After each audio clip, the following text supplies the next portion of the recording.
자, 고2 6월 22년도 모의고사 문학에서 시작하겠습니다. 먼저 고전시가 이색 부병루, 그리고 김득연의 산중잡곡, 그리고 박지원의 능양 시집서 보도록 하겠습니다. 문제 먼저 확인하고 갈게요. 21번 문제는 먼저 풀 문제가 되겠죠. 가의 표현상 특징, 그 다음에 22번 나에 대한 설명. 자, 22번은 나를 읽어가면서 순서대로 좀 푸시면 될 것 같죠. 그 다음에 자, 보기를 바탕으로 가와 나를 감상해라 했으니까, 자, 그리고 선지를 보면은 1, 2, 3번이 이렇게 가고 4, 5번이 납니다. 자, 그러면 얘는 박스를 가를 보기 전에 먼저 읽어가면 좋을 것 같고요. 그 다음에 24번 보기를 바탕으로 다를 감상해라. 야, 다 보기 전에 박스 읽고 들어가면 되고, 25번은 이 포인트 문제인데 이게 중간에 이렇게 끊어져 있어요. 자, 중간에 끊어져 있으면은 자, A 부분 보고 먼저 쭉 훑어주면 되겠습니다. 자, 그러면 23번에 이제 박스를 먼저 보고 가 작품 들어가도록 할게요. 적절하지 않은 것은, 자, 문학작품 속 공간은 단순한 배경을 넘어 현실에 대한 인식을 드러내는 장치로 사용되기도 한다.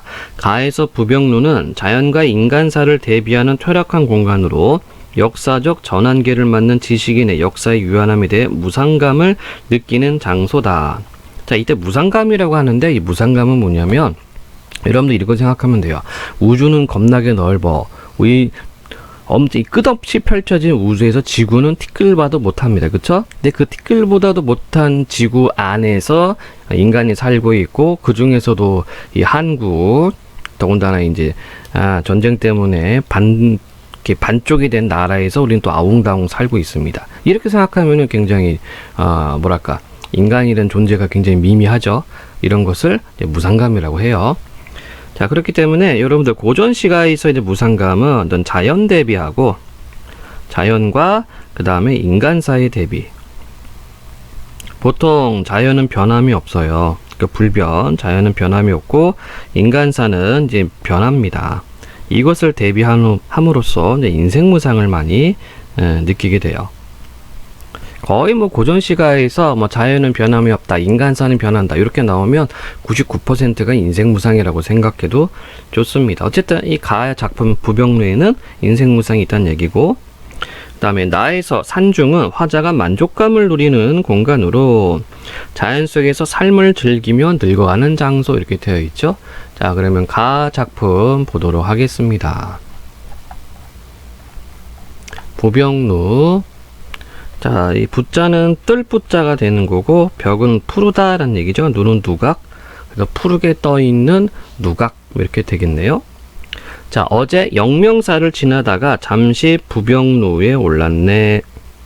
아니면 이 뜰 부자가 오르다라는 의미도 있을 것 같기도 해요. 제가 한자 전공이 아니라서 잘 모르겠는데, 어쨌든 이제 부자는 떠 있다라는 의미가 되겠고, 또는 올라간다는 의미로도 해석이 가능할 것 같습니다.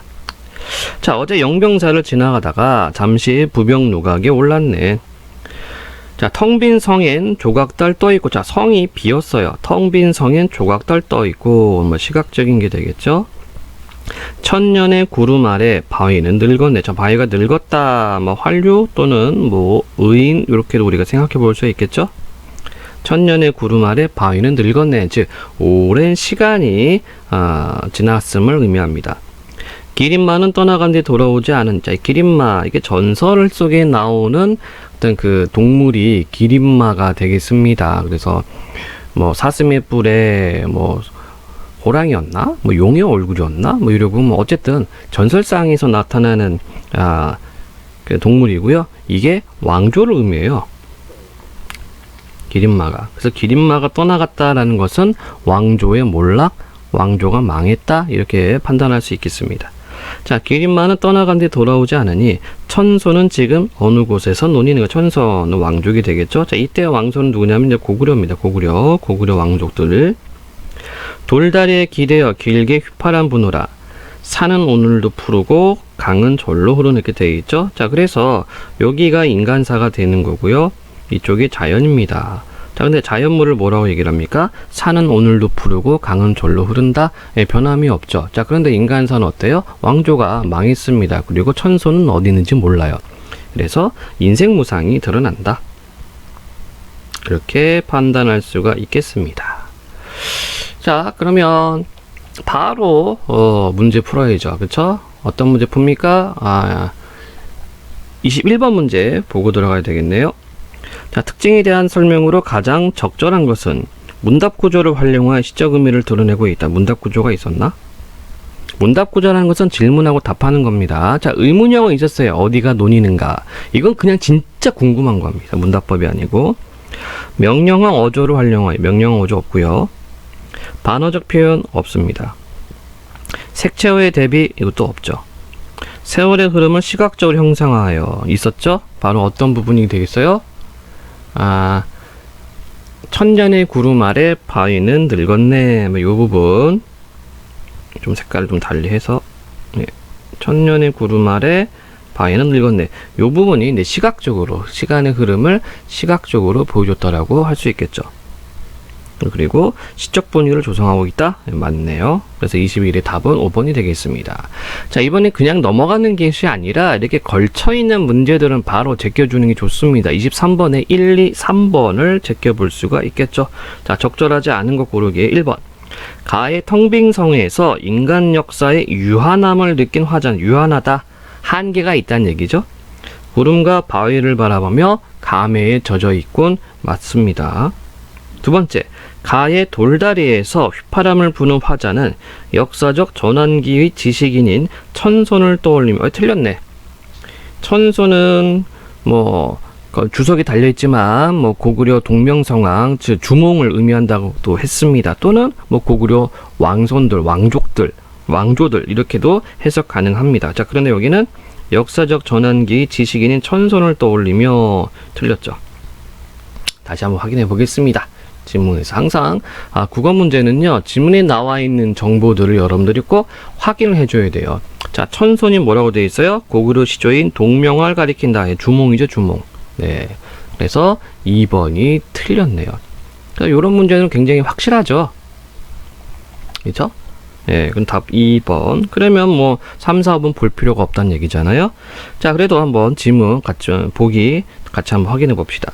자, 나의 3번이네요. 가의 산과 강의 변함없는 모습은 퇴락한 역사적 공간과 대비되어 화자가 느끼는 무상감을 더 부각한다. 그렇죠? 이걸 뭐라고 한다? 인생무상이라고 했습니다. 인생무상. 어쨌든 지금 23번의 답 2번이 지금 튀어나왔습니다. 자, 이번에는 나 작품을 보도록 하겠습니다. 자, 나 작품을 볼 때는 22번 왔다 갔다 하면서 해주는 게 좋겠죠. 김등현의 산중 잡곡, 산속에서 잡스러운 노래. 먼저 일수를 보겠습니다. 자, 형태상을 보니까 이렇게 쭉 형태상을 보니까 연시조에 해당이 되네요. 시조를 연달아서 쓰는 겁니다. 와룡산 날인 밤무당을 새로 여니. 자, 와룡산이라고 되어 있는데 이 와룡은 여러분들 삼국지 좋아하는 친구들은 눈치 깠을 겁니다. 제갈공명의 어떤 별칭, 와룡에서 와룡, 누운 용이다 라는 뜻이었습니다. 자, 와룡상 내린 아래 밤무당을 새로 여니. 자, 밤무당이 뭐라고 되어 있나요? 조그만 연못이라고 되어 있네요. 와룡상 내린 아래쪽에 조그만 연못을 새로 여니. 아마 연못을 좀 만든 것 같아. 티끌없는 거울에 산영이 잠겼구나. 자, 티끌없는 거울, 이거 은유법이죠? 그러면 뭐를 거울로 표현했습니까? 바로 밤무당을 거울로 표현했네요. 티끌없는 거울에 산영, 산그림자 잠겼구나. 이 내의 경영하는 뜻은 그를 보려 하노라. 나의 경영하는 뜻은, 이것을 만든 뜻은 그를 보려 하노라. 그가 누군지는 모르겠지만 제갈공명인가? 네, 제갈량을 의미하는 것 같습니다. 자, 그래서 제1수에서는 이제 와룡산 밑에다가 작은 연못을 만들고 그 연못에 산그림자가 비쳐요. 그래서 요렇게 내가 만든 뜻은 그를 보고 싶다 이런 의미가 되겠네요. 네, 그러면 1수로 한번 확인을 해봅시다. 22번은 제1수. 화자는 대상이 지닌 속성을 활용하여 자신이 지향하는 가치를 드러내고 있다. 자, 대상이 지닌 속성이 뭐였습니까? 이때 대상은 그 연못이었죠. 연못이 뭐라고 있어요? 티끌없는 거울이라고 표현했습니다. 깨끗해. 그게 산 그림자를 담고 있고 그것을 통해서 그를 그리노라. 그를 본다. 이렇게 설명을 했습니다. 그래서 대상이 지닌 속성을 활용하여 자신이 지향하는 가치를 드러내고 있다. 뭐 연결이 됩니다. 자, 그 다음에 14수 보도록 해볼게요. 돈이 있다 하여도 예전에 듣고 못 봤더니, 자, 도는 이제 복숭아 밭이 되겠죠. 그래서 아마 삼국지에 도원결의가 있죠. 돈이 있다 하여도 예전에 듣고 못 봤더니 홍화 뭐 붉은 이슬인가요? 예, 해주의 붉은 노을이구나. 미안합니다. 붉은 노을에 만동하니 가득하니 이것이 진짓 거기로구나. 이렇게 표현합니다. 자, 그래서 원래 이 복숭아가 좀 읽으면 좀 발그스레 하잖아요. 그쵸? 그래서 돈이 있다 하여도 예전에 듣고 못 봤는데 붉은 노을이 가득하니 이것이 진짜 거기로구나로 표현합니다. 그래서 이렇게 붉은 노을이 가득한 곳을 돈이다라고 인지를 하고 있죠. 이 몸이 또 어떠하냐? 무릉인인가 하노라. 자, 무릉인은 이제 우리가 이제 무릉돈이라고 해서, 무릉도는 이제 현실 세계가 아니라 신선 세계, 어떤 자연과 어떤 그 꽃과 과일과 뭐 이렇게 아주 화려한 그런 신선한 세계를 이제 무릉도원이라고 얘기를 하죠. 그리고 제14수에서는 자신의 처지가 마치 신선처럼 자연을 즐기고 있다. 이렇게 이야기를 하고 있습니다. 자, 그러면 22의 2번을 보니까 화자는 아름다운 경치에서 이상세계의 면모를 발견하고 있다. 연결이 됩니다. 자, 이번에는 이제 20수 보도록 하겠습니다. 내 빈천을 보내려 한들, 빈천, 가난하고 천한 것을 보내려 한들, 이 빈천 누구에게 가면 남의 부귀 부하고 귀한 것을 오라고 한들 저 부귀가 내게 올까? 서리법이네요. 자, 그리고 초장과 중장은 대꾸를 이루고 있네요. 보내지도 청하지도 말아라. 내 분수대로 하리라. 그 안빈낙도 안분지조 여기 나타납니다. 안빈낙도는 가난한 가운데 도를 즐기는 것이고요. 안분지족은 자기 분수에 만족하는 겁니다. 그래서 이 20수에서는 뭐 안빈낙도와 안분지족이라고 볼 수가 있겠고요. 22의 3번. 화자는 세속적 가치에 집착하지 않고 자신의 분수를 지키려 하고 있다. 좋습니다. 자, 34수 보도록 할게요. 다만 한 칸 초옥, 자, 풀초자의 집 옥자입니다. 그래서 초가 집이죠. 다만 한 칸 초가집에 세간도 많기도 많구나. 자, 세간이라는 것은 살림살이에요. 살림살이. 한 칸 초가집에 세간이 많기도 많구나. 나하고 책하고 벼루 붓은 무슨 일인가? 이 초가집이 이 세간 가지고 아니 즐기고 어찌하리. 역시 서리법입니다. 자, 그런데 여기 살림살이가 많다고 했는데 이 살림살이가 뭡니까? 책, 벼루, 붓. 요 세 가지네. 예, 이거밖에 없죠. 그래서 이 초가집, 초가집에서 뭐 한다? 아, 이걸 가지고서 내가 즐기겠다. 이런 의미가 되겠습니다. 자, 그러면 선지 확인을 해보도록 하지요. 자, 22번에 4번. 화자는 자신이 소유한 것을 쓰며 즐기는 삶을 부정적 인식이 아니라 긍정적 인식이죠. 답 4번이 되겠군요. 자, 그러면 48수도 확인을 해보겠습니다. 와, 번님네야 모두 죄 오시니 이 산에 있는 정자, 이 늙은이 오늘날 더 즐겁다. 친구들이 이제 놀러 왔네요. 비록 임신 가나 수풀림 심 깊어요 길 흙 어두워요. 예, 그러니까 숲이 우거져서 길이 어둡다는 얘기입니다.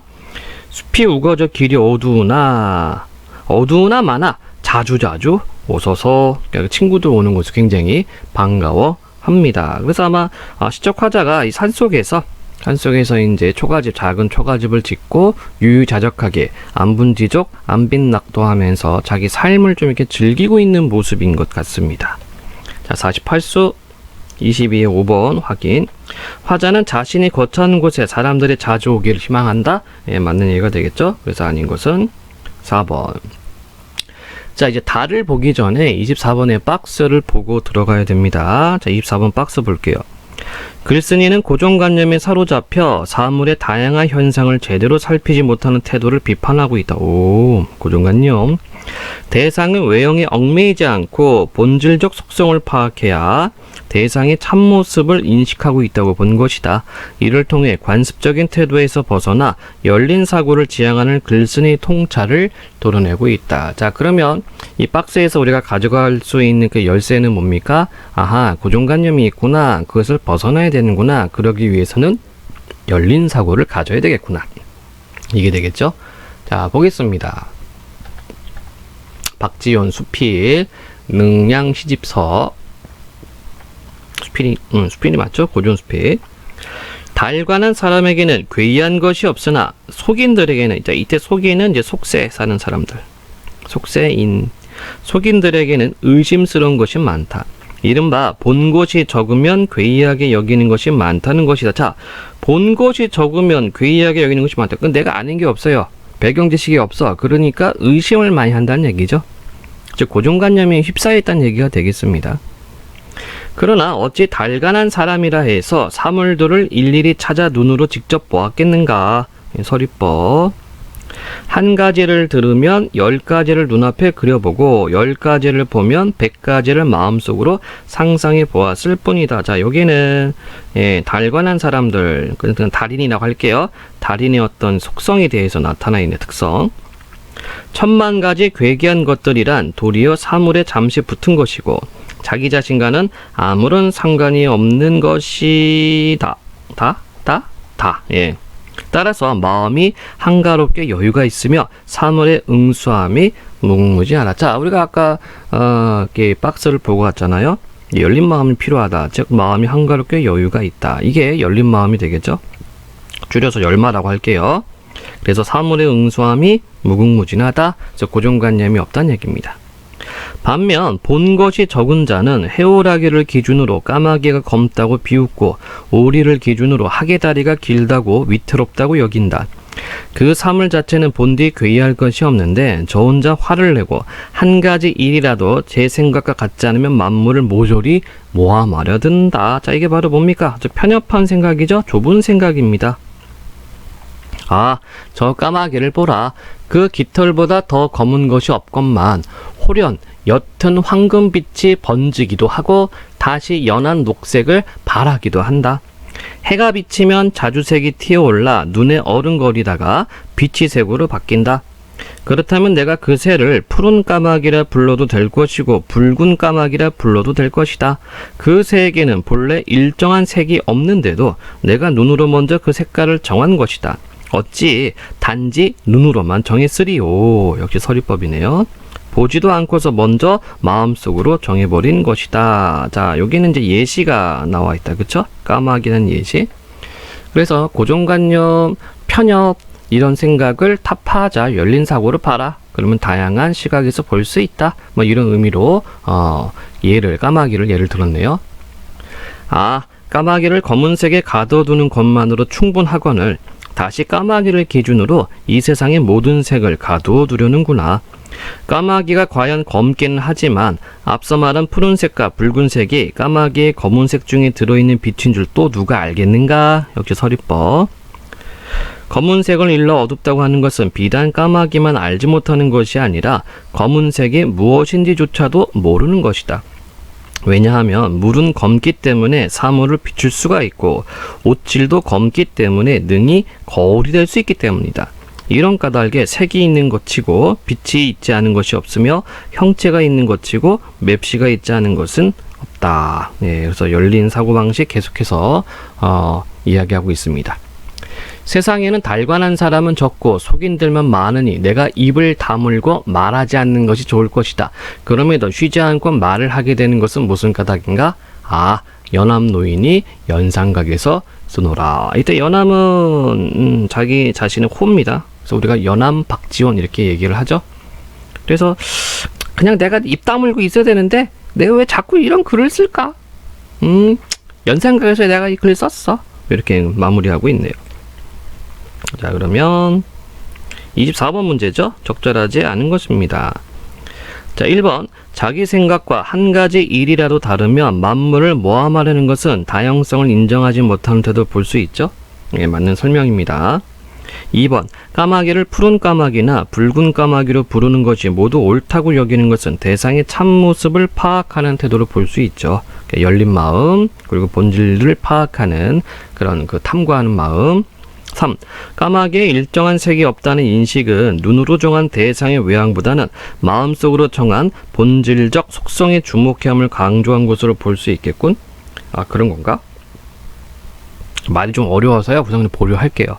그러니까 여러분들이 이제 시험 문제 풀다가 이게 무슨 말 하는 거지? 약간 좀 이렇게 읽어 나가는 게 더딜 때가 있어요. 그럴 때는 그냥 과감하게 보류. 네. 4. 검은색을 일러 어둡다고 하는 것은 물과 오칠해서 사물을 비출 수 있다는 속성을 발견하지 못하고 관습적인 태도에 머물러 있는 모습으로 볼 수 있죠. 5. 달간한 사람이 적은 현실에서 입을 다물기보다 쉬지 않고 말을 하는 것은 사물의 본질을 파악하지 못한 어리석은 사람들을 깨우치려는 의도로 볼 수 있겠고, 뭐 그렇게 파악할 수 있을 겁니다. 그러니까 이 글을 쓴 의도가 뭡니까? 그러니까 이 글을 쓴 의도가 바로 이 열린 사고를 지향하는 글쓴이가 좀 이렇게 편협한 사고, 그리고 갇혀 있는 사고를 좀 깨보고 싶은 그런 마음에서 썼다라고 생각을 해볼 수가 있겠죠. 자, 그럼 3번 다시 한번 볼까요? 까마귀의 일정한 색이 없다는 인식은 눈으로 정한 대상의 외형보다는 마음속으로 정한 본질적 속성에 주목해야 한다? 마음속으로 정한 본질적, 자, 보세요 여러분들. 마음속으로 정해버렸어요. 마음속으로 정했다는 것은 이미 이건 편견이잖아. 그쵸? 그런데 박지원이 얘기하는 것은 편견을 버려라, 열린 사고를 지향해라, 이런 것이기 때문에 3번 틀린 게 되겠네요. 그래서 마음속으로 정했다? 이거는 편견입니다. 이거는 고정관념이죠. 그래서 만약에 여러분들이 이렇게 선제를 읽어가다가 바로 안 잡혀요. 그러면 당황하지 말고 그냥 보류, 그리고 넘어갑니다. 그러다 보면 다른 선제들이 다 맞는 말이에요. 그러면은 다시 한번 확인만 해주면 되는 거니까 이렇게 문제 접근을 해볼 수가 있겠습니다. 자, 그러면 21번 아까 했었죠. 21번 했고, 22번 했고, 23번 했고, 24번 했고, 자, 25번 문제 나왔네요. A와 B를 비교한 거. 이거 읽어가면서 했어야 되는 건데, 좀 화면을 왔다 갔다 하다 보니까 깜빡했습니다. 자, B 속인입니다. 자, 그러면 속인돌로 한번 쭉 훑어볼게요. 속인돌로 적절한 거 찾는 거. 자, 속인은 속세인들, 즉 고정관념이 있는 사람들, 편협한 시각. B는 글쓴이에게 미래에 대한 기대를 유발한다 아니고, B는 글쓴이가 경계하는 삶의 태도, 그렇고 B는 글쓴이에게 구체적 행동의 변화가 아니고, B는 글쓴이가 지향하는 아니고, 미안합니다. 글쓴이가 지향하는 세계에 대한 체념을 드러낸다? 세모. B는 글쓴이가 발견한 사물의 경외감 아니죠? 자, 경외감이라는 것은 존경과 두려움이죠. 우리가 어떤 신을 생각할 때의 드는 그런 마음, 이게 경외감입니다. 자, 그러면 2번 아니면 4번이라는 얘기인데, 근데 답은 2번인 것 같아요. 이렇게 해놓고, 자, A를 2번과 4번으로 제껴주면 되겠죠. A를 한번 보도록 하겠습니다. 무릉인. 무릉무릉, 여기 무릉인 나와 있습니다. 자연을 즐기는 사람이었어요. 자, 그러면 2번, 25의 2번, 화자가 누리는 삶에 대한 자부심, 그렇죠? 4번, 화자가 동경하는 세계에 대한 예찬, 아니죠? 이때 무릉이는 자기 자신에 대한 이야기였습니다. 자, 그러면 25번의 답은 2번이 되겠죠? 그래서 문학 문제 풀 때는 순서대로 푸는 것보다 먼저 문제들을 보고 먼저 풀 문제, 읽어가면서 풀 문제, 나중에 풀 문제로 구분을 해서 보는 게 좋을 것 같습니다. 자, 고전시가하고 수필, 고전수필 설명 마치도록 하겠습니다.